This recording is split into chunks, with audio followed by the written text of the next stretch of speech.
There we go. Sean Marsh, Aaron Finch, Shane Watson, as we've just heard, Michael Clark, so numbers 3 and 4 back, George Bailey, Glenn Maxwell, Matthew Wade, James Faulkner, Nathan Coulter-Nile, Clint Mackay and Xavier Doherty, Mark Taylor and Michael Hussey. England side with just a single change there. Joe Root is back in the team. I forgot actually to mention that to Alistair Cook. He's got Joe Root back replacing Gary Ballance, Mark. Yeah, I think that's a good move. Look, Joe Root's had not a very good tour, but it's nice to see him back for the last one day. And I think he's going to get a good pitch to bat on. I'm sure that England would have loved to have batted first, as Michael Clark has just done, but it is nice to see the young fella Joe Root get himself back in the team. Yep, the man who will take over the T20 captaincy, Stuart Broad. He will get things underway at Adelaide Oval. And this pitch is a beauty, just being out there. It's hard, it's got that whitish look to it. Ravi Bopara. You've got to eat them.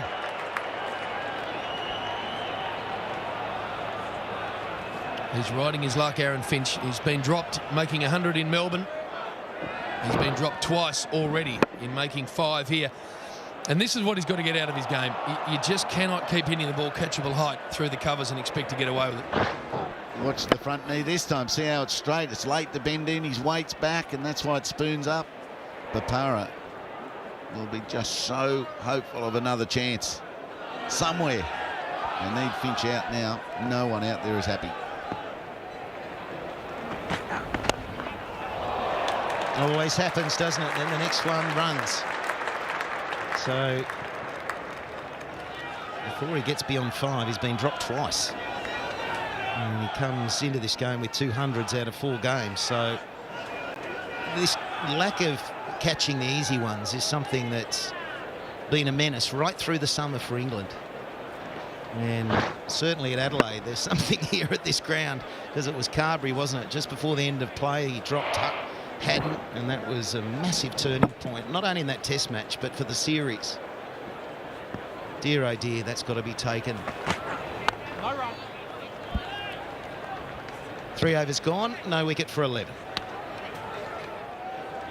Yeah, it's just a waste when you're going, and it's another shot that's a bit worth the wait. Worth a big shout, that one. That was pretty straight. And that's what Shane Watson has to watch when he comes to the crease. Planting that front foot straight down the track and playing around it.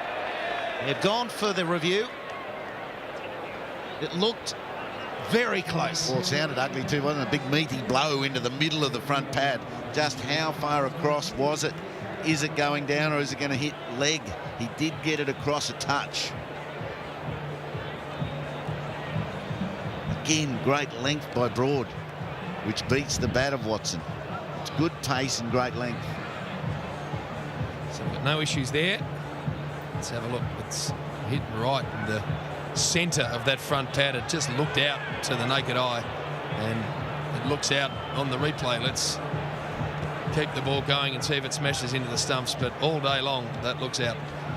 Yeah, it's interesting, isn't it, that that's still a problem for Watson. He's rocking forward, but he gets the line wrong, so he's now got to play around that front pad that's locked in because all the weight is on it. And each batsman has an area of concern where they know that if they're not doing that right, they're in a real strife. So it's been given not out.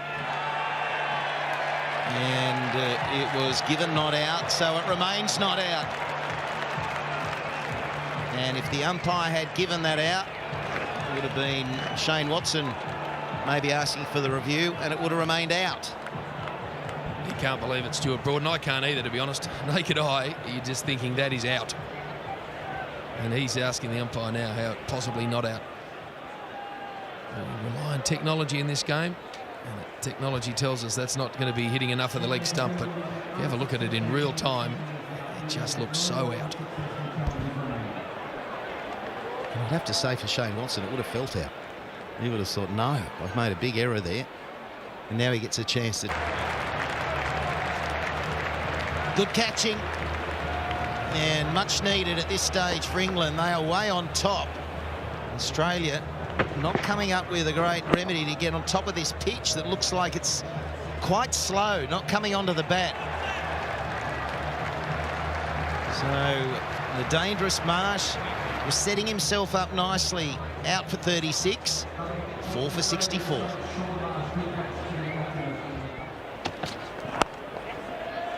Hit that nicely and placed it well, George Bailey. We're going to see a boundary. Yes, we are. A big cheer from the crowd. First in 7 overs, that boundary. It's 4 for 75. And although oh, that's a bit of luck. I think there was a definite attempt to get the ball to third man, but nobody's good enough to edge it on purpose, are they? Not even George. So you're saying that was an edge, mate, eh? Definitely think he didn't. He did definitely try to open the face. He was trying to get it down that way. Let's have a look. Let's have a look. That's how he's definitely trying to steer it down there. Yeah, it's a bit of a thick edge, isn't it? There it is. That could be something. Well, that's 4. That's hammered by George Bailey. See there, only those 7 boundaries, those 7 yellow lines. Matthew Wade's been doing this a bit. He walks across his stumps, premeditates to hit the ball to the onside, and Broad fires the ball at the stumps and hits the leg one. It's nice and straight. Simple, fast bowling. Cross the seam. Fast at the stumps. Gets his reward. He's bowled beautiful the whole day. Celebrates. Australia now 7 for 176.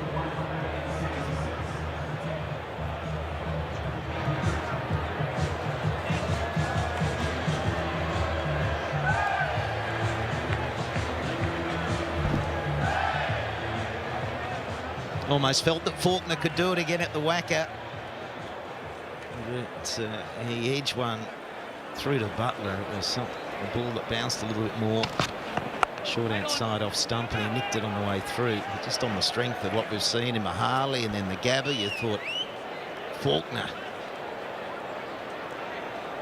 could do it again. He didn't miss one at the Gabba. That was the thing. It was just so well thought out. Yeah, I think the thing you've also got to remember, this is actually the first one-day match played on this drop-in pitch at the Adelaide Oval, so I don't think anyone's sure what a good score is.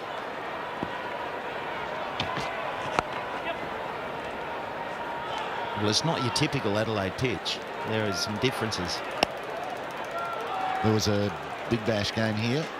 Brisbane Heat made 127 and defended it comfortably. It just went nowhere, apparently. It was just dead and low. This hasn't been as low. England have been able to bowl a lot of balls that are passing through around the top of the stump height. And when they're straight, they're hitting.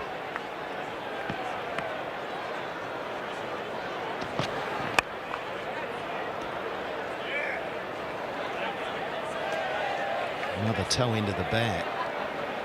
And that's a bit of a feature. So as soon as that new ball gets a little bit older, everything's just coming through lower than the batsmen think it is, and that's purely because it's different to what they've played on up until this point. Yeah, and the players get used to scoring big scores as well. You talk about that series in India where 300 was easily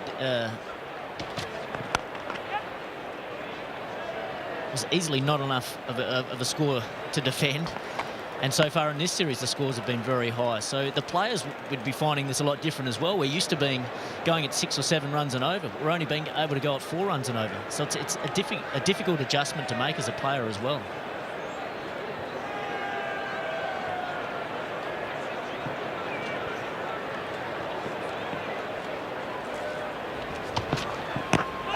Inside edge. Certainly sounded like 2 noises. No, leg by. There's the coach, Darren Lehman.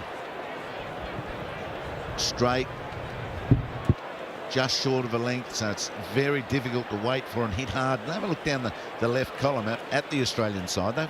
Australia have got an attack that will suit these conditions too, I think. Doherty, Mackay, Faulkner, Maxwell and Watson. All bowlers with crafty change-ups. 7 for 1. Here he goes, and he pierces the gap. Good striking. Yeah, we thought Faulkner might target Bresnan. Bresnan making an immediate change, bringing fine leg up into the circle. Back mid-on, Willie.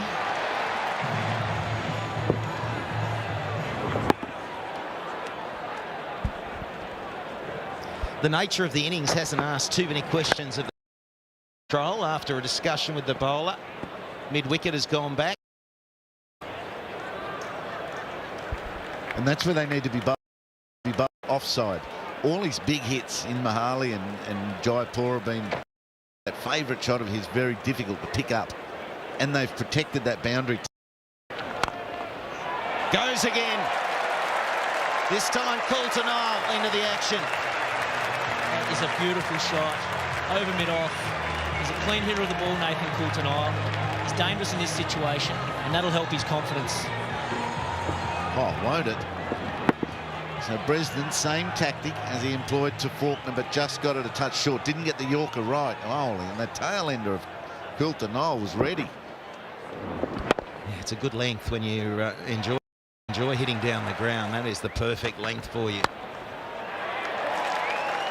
That was hit nicely as well. So a good over for Australia.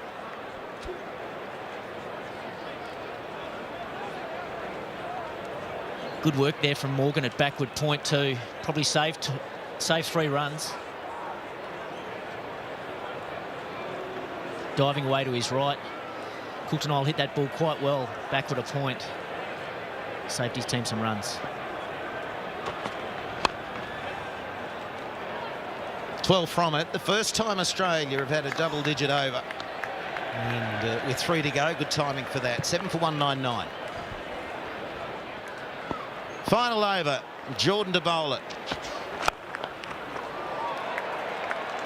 Another low full toss, so you can see that the low full toss is pretty handy. Yeah, I'm interested in watching both batsmen. Coulter-Nile was batting right across his stumps on off stump there, trying to whip one over the leg side. And Faulkner's mixed and matched a fair bit. See Coulter-Nile there, right across his stumps. Good bowling from Jordan. But Faulkner, he's given himself some room on one ball. He's batted deep in his crease on another ball. He's batted across his stumps, so he's really trying to chop and change. You can see he's quite deep in his crease here. So he'll be hoping that Jordan misses his length and can get under one and get it over the leg side. Yeah, come on, 6. Let's see one. Well, no. I don't know that we will, Heels. Might be a 6-less innings. Good bowling again. Saw Stokes in Perth get a wicket like that. Everything for the last 5-6 overs has been up in the feet, wide of off, but very full. So Jordan guts the short ball and won. Yeah, it's gutsy bowling. I certainly, if I was batting, wouldn't have been expecting that ball. I would have been expecting a Yorker, wide Yorker, a straight Yorker, something like that, but certainly not a bouncer. Yeah, 1-1 from 2 balls. Can Australia get to 220? It'll be a tricky run chase and need some good application from the England batsmen. They've felt a win 2 nights ago. Talent. Coulter-Nile knew he was out. You could see him start to run and then almost keep running towards the dressing room. What about this over? 1 single. This is a way to get a score from 230 back to 215, that's for sure. Just stop the tail in its tracks. Righto, Mick, good luck. Hat-trick. All right. Okay, let's see if we can go big. We'll try and do a Mark Taylor. You're low at the moment. Impersonation. You're low, come on. Oh, it's the slip. It's all about getting the hat-trick. We don't overdo it before the delivery. So, Chris Jordan gets an opportunity. Xavier Doherty plays it nicely for 1. Yeah, no good, Mick. That was rubbish. 9 for 216, last ball now. No hat-trick.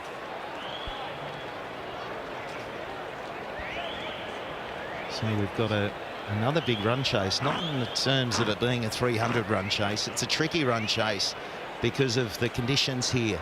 Perfect day, but a slow pitch. Can England finish with 2 wins in this one-day series?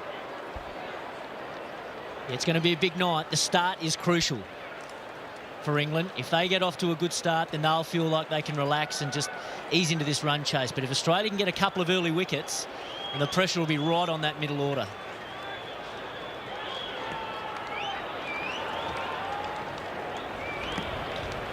Go on, Clint. Just 1 6 in the innings. There's only 1 ball to do it. Here we go. Oh, no. And run out nearly. So they were thinking of just continuing to run just cause. They'll finish the 50th over Australia. Had enough. You'd suspect not, but it's an old-fashioned run show. It has been defended before. A run chase, I mean. 2:17 can be defended, but Australia need to be good. When you're today, here's Clint Mackay. It's a wide ball to start with, surely. George Bailey, the only person. Coming forward, that's what they need in Australia. 4 dot balls, pressure building on the captain, and the ball just holds up off the pitch and Bailey does the rest. He's been so hard to get away, Coulter Nile. Drags him forward. The slice is on again, and Bailey does well. Moving quickly and low to his left. The pattern of the day continues. Alistair Cook looked the best batsman going around, but he too is out for 39. 3 for 90.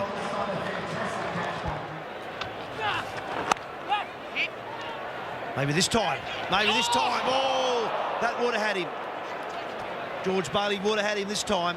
That was not a good call. Joe Root knows it too. He got away with one there. Direct hit, he was gone. 3 for 95.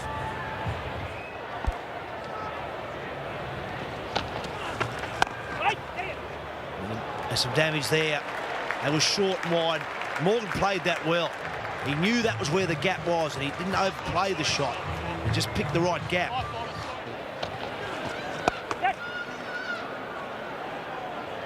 That's one of the ones you're talking about, Bumble. He's about halfway to the boundary. Interesting position. Normally they're right back at mid-wicket here at the Adelaide Oval. And they're going back for Joe Root. Michael Clark is racking his brains for options. Yes, Chizo. Well, I still think he's fine. There's no damage for Doherty. He can keep him going. He can bowl his 10. I know that Morgan especially, will want to go over the top.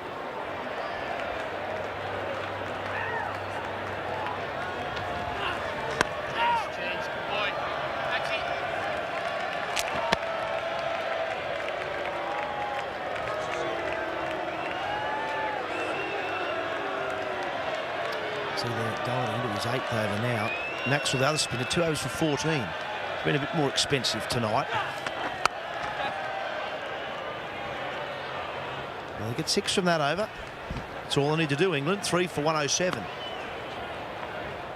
Joe Root has landed his mates in the mire. Well, that'll get James Fortner going. You'll get a reaction now because Australia are in this big time. Absolutely. Right back in it. 5 for 157. That's exactly what they need to do. False shot there. Just rolls it down. A very simple catch there by Doherty. He's pumped. He's so excited. He's got the big wicket. Straight on the comeback here. England 5 for 157. Joe Root departs.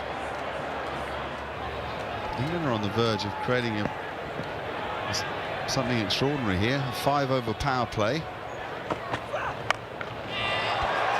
Might be caught. It's difficult. It's high. It's over the shoulder. They're the tough ones. They're unlucky ones. Shane Watson has such good hands. You feel for him, but you know these things turn games. 5 for 160. That's bad ball. Forced by the footwork in the previous ball. A little bit of the pressure released for England. Yeah, certainly. It's a fresh release, all right. That's a great way to get the momentum swinging back in the way of England. It's a good shot there by Bopara. It's got the knack of just turning short balls into boundary balls.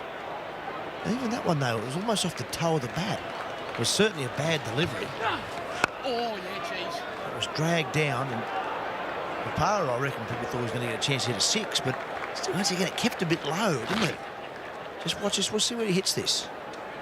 Yeah, it's pretty good, but it's not quite as high up. It hasn't bounced as much as he's thought. You can see he lands just outside the circle. That's why this wicket's been hard to bat on. Well, this is a very good over for England. As soon as the power play ends, isn't that odd? England take 10 off the over, 5 for 170. Mackay gets the length right. It's 8-for. Unscripted drama. That's what one-day cricket is. You just don't know. Suddenly England look comfortable, and the big Mac Daddy finds a way to pile one into the pegs. And eight's real trouble. Let's dive back off the seam too. Good bit of bowling. He wants to seam up again. It's hit, skidded through, and just taken the off bail. Huge. There's 3 overs to go. 14 to win. 8 for 204. They've pinched one. I'm going to be interested to see what Mackay bowls in this over. He's got a brilliant slow ball that can come out of the back of the hand. It's very difficult to pick up and score off. Or will he just bowl good length balls, which have been so hard to hit all evening? Got to try a slower ball with one of them, especially if Papara's coming after him. That's where he might bring those infield catches into the game with a real high top edge, even a bowled or a chunked high one to the outfield. 11 from 11. Yeah, I think Papara, he's kept his cool quite well in this situation. It's quite easy to panic and try and go for a big shot too early. But he seems to me like he wants to take it down to that last over. He's probably identified that Watson will bowl that last over, and he wants to be there to try and take his team through to the end. Again, the pressure extends to the wicketkeeper. A little edge, maybe. A little deflection down leg off the pad that you normally would pick up standing back. It's no longer able to be done. Mackay's got to bowl straight. Pretty straight. Not sure what happened there, whether there's an edge onto Wade or onto his foot, or was it gloves? Looked like a deflection onto Wade's gloves there. Have a closer look at this one. No, onto his pad. Never a chance to be caught there. Well, that saved 4. That right pad saved 4, because that was fine enough to probably beat third man, but in that delivery, that length, you don't need the wicketkeeper up for. Really need the keeper up. That's only a single 2, just past the man at catching mid-wicket. They're not leaving their crease. I'm not sure whether the keeper needs to be up. The wicket here changes this whole game completely. 9 from 9. Modern chasing of one-day and T20 cricket, that's no problem. It's the wickets that are the problem, and if Papara is dismissed and it's left to Jordan and Treadwell, then Australia will think they're going to win. Just shuffled. It looked to me similar timing to when Matthew Wade took the bails off.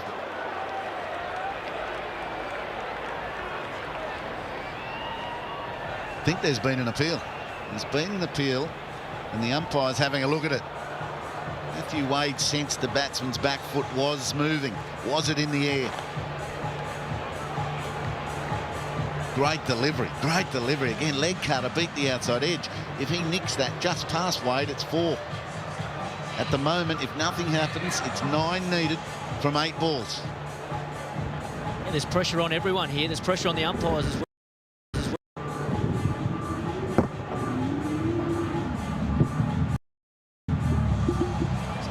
Well, we need the zinger bails.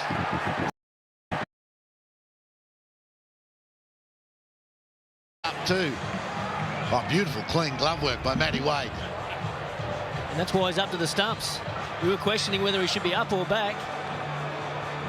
Oh, I was worried. A little outside edge goes for 4, but they're going to get an incredible slice of luck here.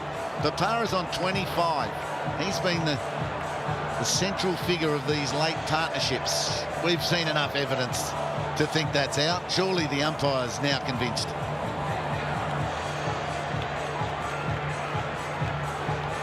This is a great one, the right side of screen there. The bail is up. So's the foot. I'm not sure what's the delay here. That's enough. You can see there his foot's in the air.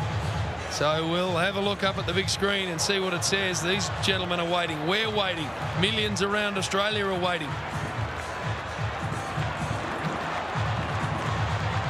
Out! That's unbelievable. Well, the timing just looked right. Wade stopped the ball first at least, and then the rebound was accurate enough to nail the bail. At the same time, Bapara was either shuffling, stumbling, or overbalancing. It was a simple lift. It was a lift of his back foot at the wrong time. Left-hander on strike. Tight field, all rushing at him. Leg by.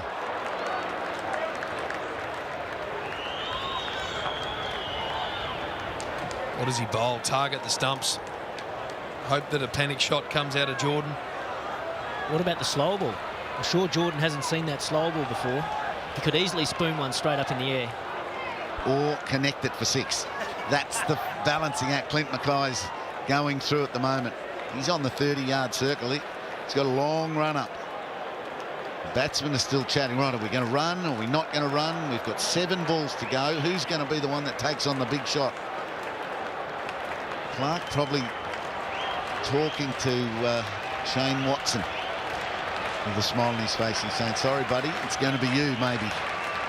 Right, it's changing the field again at this late stage. Wade is coming up again. The helmet's on. They do not want Jordan running at Clint Mackay. I think that was a tactical ploy from Michael Clark. He waited to the very last minute to bring Matty Wade up to the stumps. Just make Jordan think about it for a little bit more, a little bit longer. Big gap over mid-wicket. There's a catching man in the ring, though. Get it over. It's 4. Oh, that's good bowling by Clint Mackay. He's finished. 3 for 36. 8 off the last over required to win. And Clint Mackay, he's done his job. Had to break through, had to take wickets. 3 of them. Oh, there. Offside all in. He backs away, misses. Big start. 8 now from 5. Target those stumps from around the wicket. So his first indicator was that man in front of the scoreboard. He's come up into the circle. He goes the other way.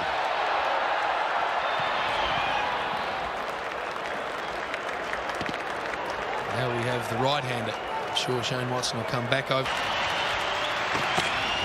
Oh, that's a good delivery. Really good delivery. Run-out chance. Would have been out. They'll take a single. Pup, man with the golden bat on the ball. It's only been nets for him. Now he's under this.